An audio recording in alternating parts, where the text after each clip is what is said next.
Welcome to LiveDaf, your online Daf Yomi Shir. Shalom Aleichem and welcome back to today's Daf Hayomi. Zevachim Tzadi Hey. We begin on Tzadi Daled Amud Beis at the Mishnah, around 13-14 lines from the bottom. We learned about 3 halachos pertaining to carbon materials that landed on utensils, on garments. Firstly, we have the dam, the blood of the carbon chatas that dripped on a beged. It needs to be laundered b'makim kodesh. Techabes b'makim kodesh has to be washed a certain way in the azar. Number 2 is the kli cheres, right? The earthenware, the kli, the pot that was used to cook basar of chatas. The halacha is it must be broken. You have to break it again b'makim kodesh. And thirdly, we have the kalim that were used in preparation of other, the basar of chatos or other karbonis. And these are metal utensils, like klei necheshes. So there's a process called marika ushtifa, certain process involving rinsing and then cleaning it. And again, that has to be done in the Beis HaMikdash b'makim kodesh. Now, what happens if let's see the Mishnah. Beged sheyotza chutz l'klayim. Okay, so we have a garment upon which some dam chatos splashed. It's meant to be washed b'makim kodesh. What happens if he left? It was taken out of the azara. Beged sheyotza chutz l'klayim. Out of the curtains. It's a reference to the the Mishkan and the Midbar, but in the Beis HaMikdash, correspondingly, would pertain to the would relate to the azar area, left the area, before being laundered. Nichnas u'machapse makom kodesh. To bring it back in and do the kibus in a makom kodesh. Nid mechutz l'klayim. What happens if it turns tamei outside? So while inside it got the drip of blood, it requires kibus over here, but it was taken out. Okay, you bring it back, but it got tamei outside. It's catch-22. You have to do kibus here, but it can't come in because it's tamei. Koiroi b'nichnas u'mechapsoi b'makom kodesh. As the Mishnah, you tear the garment in a manner that renders the material non-functional, in which case it loses its tum'ah status. Non-functioning entity doesn't have tum'ah, and that enables it to be imported back into the azara for laundering. Likewise, a kli cheres sheyatzach l'klayim. You have the kli cheres that was used in cooking of the chatas. It left the area, bring it back in, nichnas v'shevrei, and break it makom kodesh in the azara. Nit mechutz l'klayim. Suppose it got tummy outside before being returned. There's no choice but to break it, to puncture it, disable it. Noikva, you puncture it. In which case it loses the tumah, and then it allows it to be brought back in for breakage.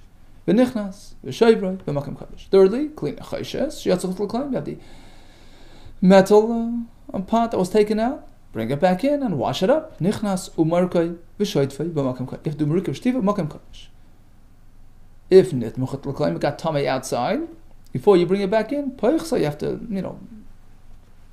smash it. You have to crack it, damage it in a manner that renders it non-functional. It loses the tumah, v'nichnas u'markai v'shoytfei, and then you come back in, do marika v'shtiva, the rinsing, the washing, b'makom kodesh. Ask the Gemara. So you tear the beged and bring it back. Halacha is, kibus must be applied to a beged. It's no longer a beged. So you're caught between a rock and a hard. You can't bring it back in because he's tamei, but if you tear it apart and make it no longer tamei, what you have is torn pieces of material. In which case you can't do kibus. You can't fulfill kibus, which must be done on a beged. Right? It says, "Ha-beged asher yizaleh techabes b'makom kodesh." Not a piece of random material. Maskul Ravina, Koira, how could you tear apart the garment? Beged amrachmana. Torah says you do kibus to a beged. This is no longer a beged. The answer is the Meshayir Beki de Mafiris. Although you tear it mostly, but you leave over a section which is untorn. Mafiris is like a kerchief. So basically you leave enough there that renders it functional. On the one hand, it loses its original status because it's mostly torn, but it's still going to be considered a garment, a functional garment to a certain extent. In which case, when you do kibbutz, you have fulfilled kibbutz on a beged. Eini, is that so that just tearing it in this manner is sufficient to free it of its tumah, even though there's a substantial piece of untorn material still on the beged? V'amar Rav Huna lo yishanu. When do we say that it loses its tumah? El shaloi shir ba kadei ma'afiris. When you tore past the ma'afiris point, let's say ma'afiris is 4 inches wide. If you tore more than that, it's gone. Aval shir ba kadei ma'afiris. But if you left a section the size of a ma'afiris intact, chibur havi, it's still, both sides are still considered connected, and the original beged is still considered hair, and the tumah is still hair. Midrabanan, it's only midrabanan. For concern that he might not tear it, properly, he might not do the majority. But minat Torah, once you tear the majority, most of the beged, it's already tar, and bring it back in to be makayim mitzvahs kibbutz. The same question with the kli cheresh sheyatza. Left the premises, got tumah, you puncture it. Well, if you puncture it, it's no longer a kli. You can't be makayim the mitzvah of breaking a kli. Kli amarachmana. Torah says break the kli. V'loik kli is no longer a kli. The answer is the same thing as by the beged. You puncture it in a manner in which case it loses its primary functionality, it loses its tumah, but it's still technically a kli. Shanika b'sherish katan. The hole that you made is the size of a small root. It loses the tumah, but it's still a kli. Klina chayshas payachse, likewise by the klina chayshas, you break it up and then bring it back in. Same question. V'alav kli, it's no longer a kli. Amrika v'shtifa must be done on a kli. The ratzif mirtzif. The answer is over here. It's very easy. You just go ahead and fix it up, right? So you melt it back in and you fix it up, and this way it lost its tumah when you broke it initially, but once you fix it up, it's back to a kli. And now you can do Mariko Shtifa.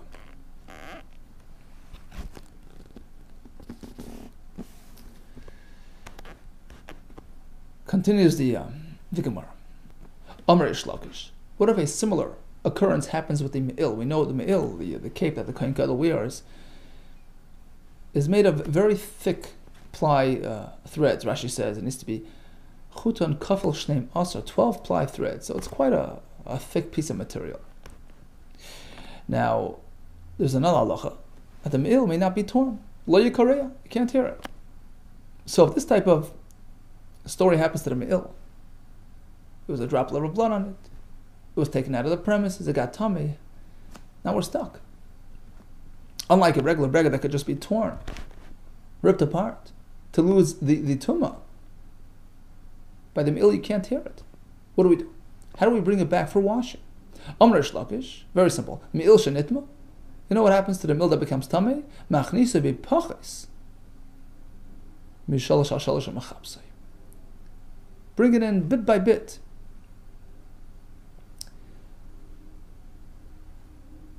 So 3 less than each section that you bring in, right, piece by piece, is only going to be less than 3 by 3 finger widths, which is the minimum size requirement for a tumah.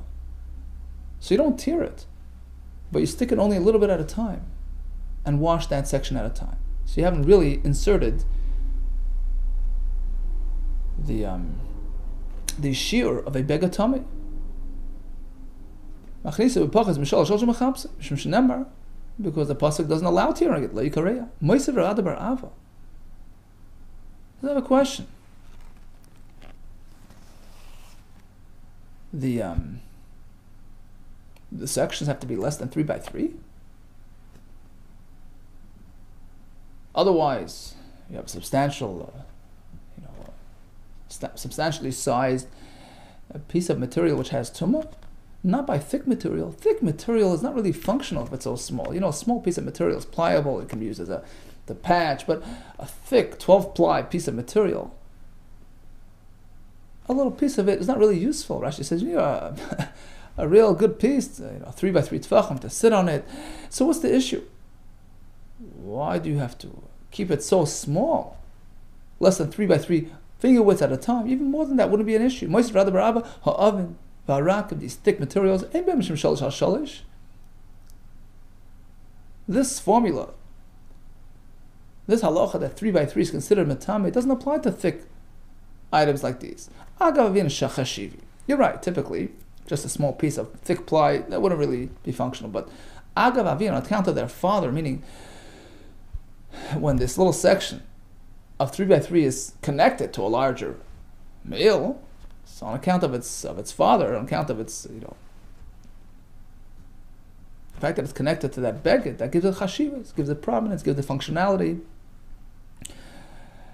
In which case, 3 by 3 would be considered substantially sized, beged to be metame and has tumah. So you have to make sure to keep it below that size. Bring it in just a bit at a time. Okay, ask the Gemara. A general question. Damchatas is laundered in the Azor. Fine.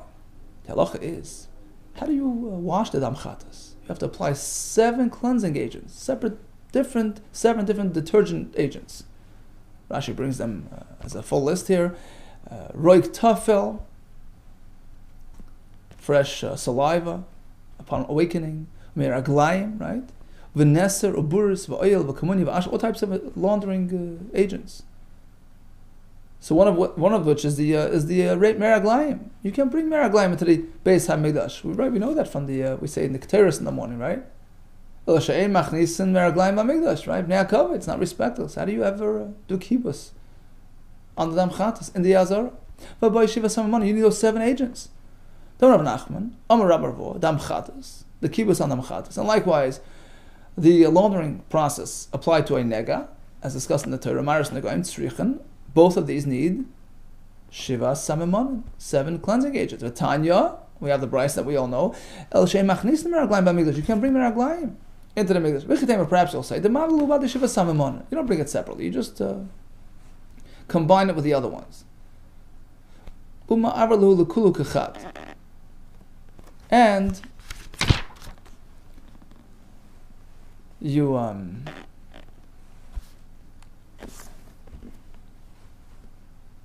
run the combined meraglayim / whatever the other one is together as one. You can't do that because you need to do it in order. It has an accumulative effect. First comes the saliva, then this, right? One builds on the other one. So you can't just combine it and put it together. But now we have the Mishnah, which actually discusses a different halacha. This is by the dam of an isha. You find a spot on a beged. You're not sure whether it's paint, whether it's dam nidas, so you have to apply these 7 agents. If it's paint, it wouldn't go off. If it's the dam, it would come off. So that's also sort of a way to determine, right? But Tanan in the Mishnah specifies you require a very specific order. Hevira and shloika sidron. Suppose you apply these 7 items out of order, or all together as one, it's worthless. So back to the question, how do you do meraglayim on the damchatas in the Mikdash?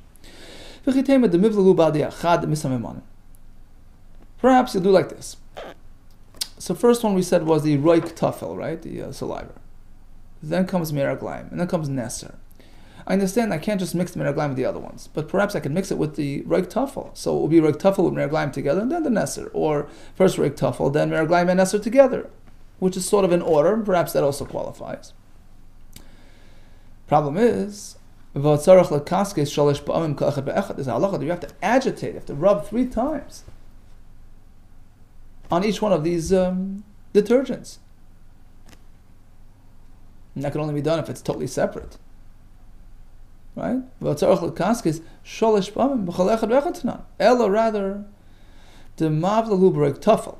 He mixes in the meraglayim into the saliva, which is actually required. Amrish Luggage, roik tafel tzarich shehei im kol echad ve'echad. Halacha is that the roik tafel actually accompanies each one of these detergents, each one of these cleansing agents, including the meraglayim. So once you mix it together, it's no longer distinct, and there's no issue of kavod. Says the Mishnah. So the klicheres used in cooking the chatas material must be broken. The klei nechoshes must be properly washed, marika rishtifa, as we're going to see later in the Gemara. Says the Mishnah, this applies whether echad shebishal boy, whether actually it was used for cooking directly, ve'echad she'ira, or you just pour the boiling material into the pot. So it cooked in a different pot, and you poured it in here. That's also part of this halacha. You need to do shvira on the klicheres, etc. And irrespective of the class of carbon, the type of carbon, echad kadosh kadashim, echad kadashim kalam, all these tu'unim rikul shtifa. So if they were cooked in this metal pot, they have to do rikul shtifa. Reb Shimon Omer, kadashim kalam, no, don't require in tu'unim rikul shtifa. Tana Rabbanan. So we speak about a klicheres used in preparation of the chatas, needs to be broken,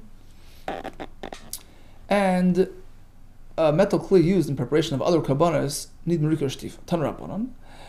Whether it was used for actual cooking or you pour the boiling stuff into it. How do we know? Tana Rabbanan asher tevushal boy.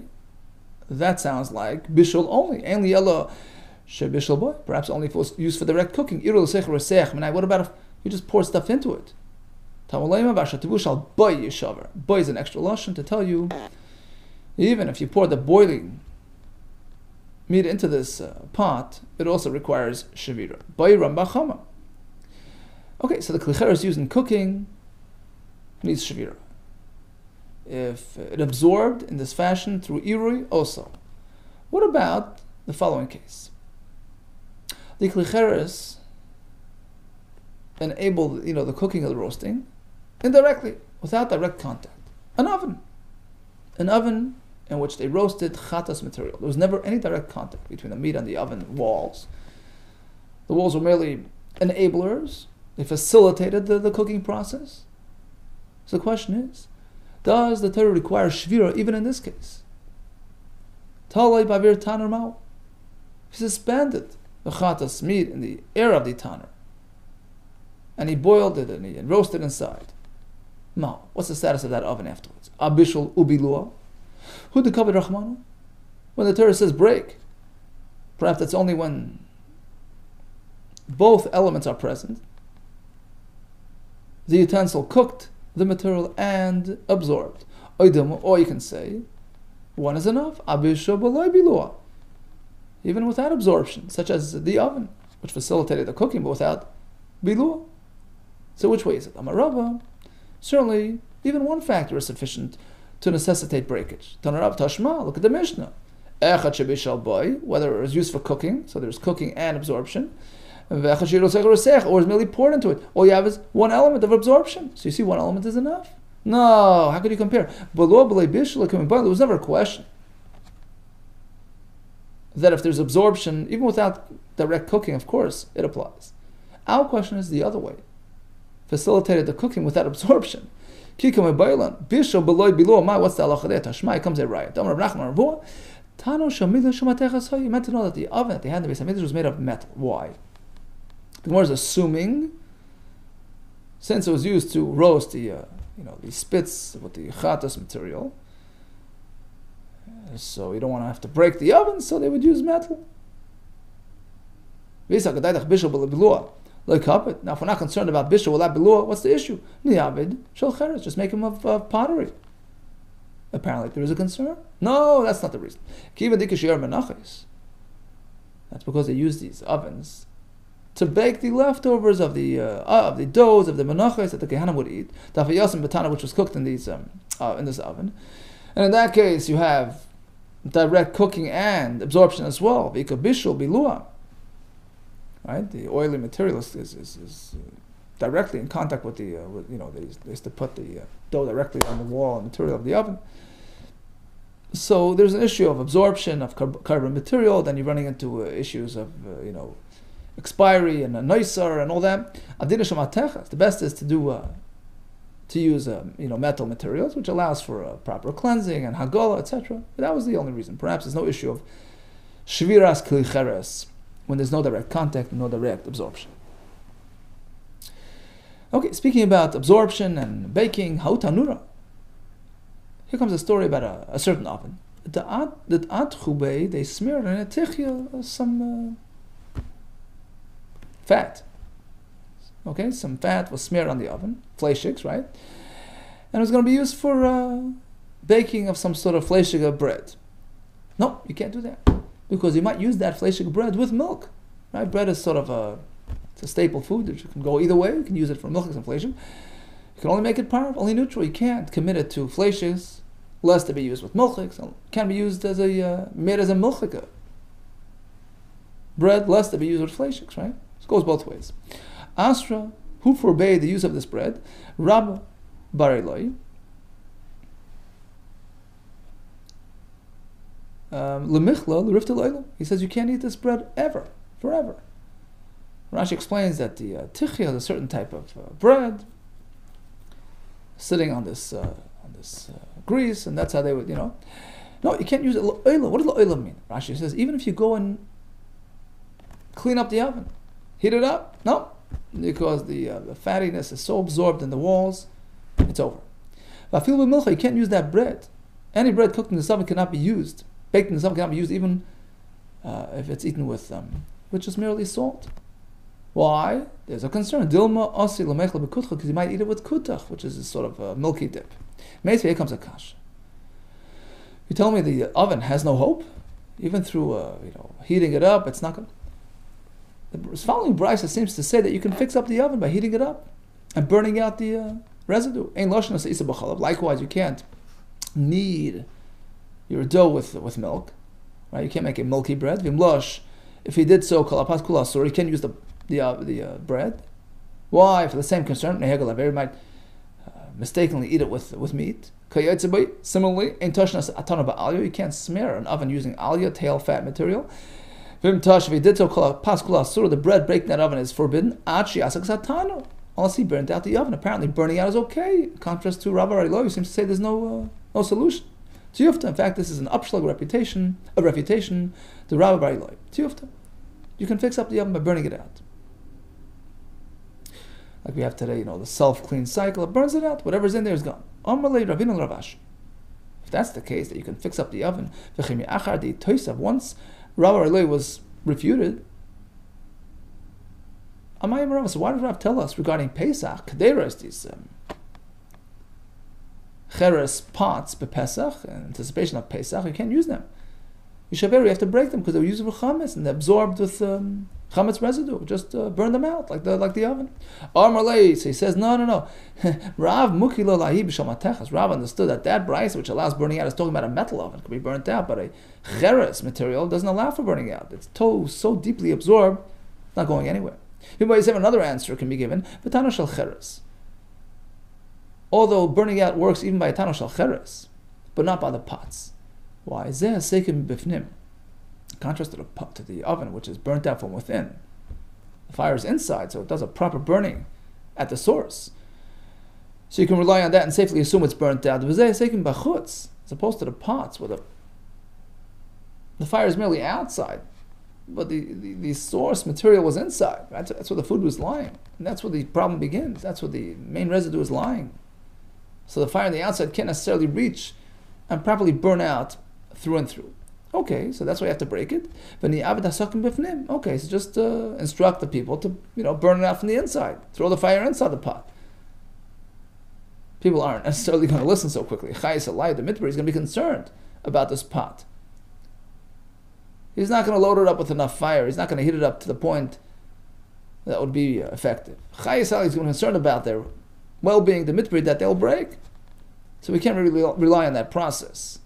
As opposed to an oven which is meant to have it's built for that. So there, just burn it out without concern. Hilkach. Okay, so because of this, we say, Hai kuvya. Kuvya is like a shingle, like a brick, where they would have the fire beneath and cook over it. Hesekim bachutzu ba'asr. Likewise, has the same issue as the pot, since the fire is on the far side of the food. So it's not going to be an effective burnout, and you can't really use it on Pesach. Says the Gemara. Okay, let's just do a little more. Says the Gemara. Okay, so the issue is the blia, right? And Rashi learns. Although the Torah says break the klicheres that was used for cooking the chatos material, but it seems from the Gemara's conclusion that it's mainly an issue of absorption, of blias. So the only way is to just break it and disable it, because you can't really properly extract the blias. But, says the Gemara, just take it and put it back in the kiln, in the kivshan, 3 million degrees.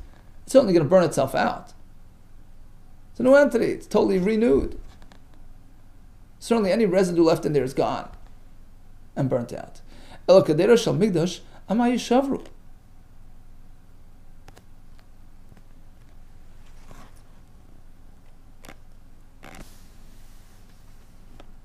The kederas, these pots used in the Beis HaMikdash for cooking of karbonis, why break them? No, do look of shyness. Put them back into the kivshan, to the fire, into the kiln. And that gets rid of anything. Amr Abzera, Levishain Oisen Kivshainis B'Yerushalayim. Technically you're right, but they wouldn't have these kivshainis in Yerushalayim. Rashi says Mishum Kutra. That's one of the bylaws of Yerushalayim, as discussed in Baba Kama Pei Beis. They wouldn't have a kivshainis because of the smoke that it would generate. They didn't have that facility. Amr Abayis says, okay, what's the option? What's the alternative? Break your klicheres, so you're going to have piles of broken shards? Is that better? You make, ashpa, the dump in the Azora. Says the Gemara Tamitzei. Apparently Abaye forgot. It wouldn't be an issue. Hadatani Shmaya, as Shmaya presented for us, in the town of Kalnaboy, that there were no broken pieces there at all. They were all miraculously absorbed into the floor of the Azara, leaving the place nice and clean. Shivrei klicheres, the broken, potteries, nivlaim ben kaimen, that would be absorbed in the floor itself. So, breakage wouldn't create an issue, and that's what they would do. And we'll leave the rest for tomorrow, B'ez Hashem. In summation, we learned about washing the beged on which the chatas blood dripped, b'makom kadosh, breakage of a klicheres, makom kadosh, meriko shtiva kleinechoshes, makom kadosh. What happens if these things become tamei outside? How can you bring them back in? You tear the material, you puncture the klicheres, and damage the kleinechoshes. What about the miraglaim that you must use in the laundering process? That's mixed together with the roik tafel, which makes it inconspicuous. Just as you have to break the klicheres that actually cook the basar chatas, likewise it applies to a klicheres into which you poured boiling chatas material.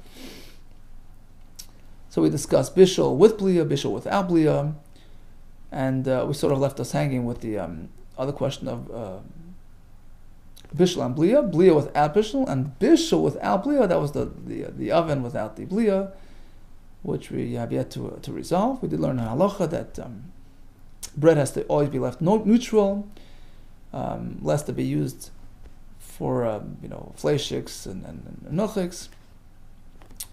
We discussed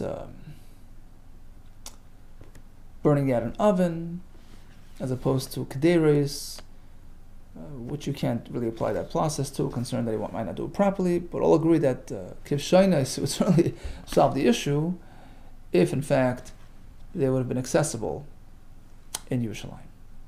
All the best to you, and Atzlacha Rabbah.